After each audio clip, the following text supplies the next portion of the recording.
जान गइल हमनी के बारे में, प्यार कइल गुनाह बा तुम्हारे में।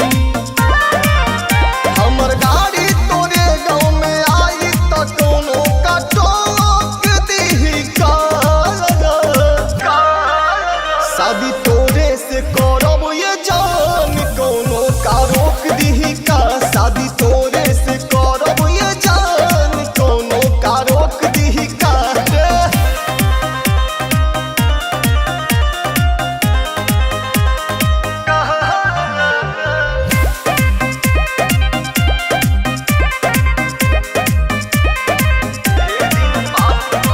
ढेर दिन बात कइलेनी हम प्यार से, अब बतियाई कह के हथियार से।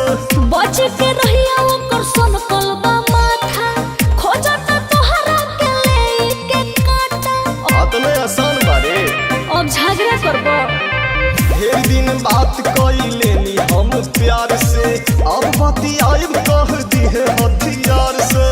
बच के रहिया ओकर सन कलबा माथा, खोजता तोहरा के लेके काटा।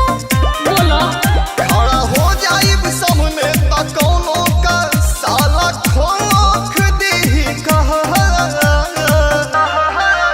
शादी तोरे से करब ये जान, कोनो का रोक दीही का। शादी तोरे से करब ये जान, कोनो का रोक दीही का।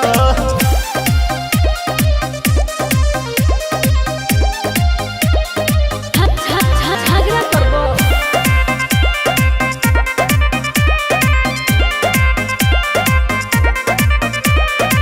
लागत रजनीश के नइखे उ जानत, एही से अतना उ बाटे उफानत।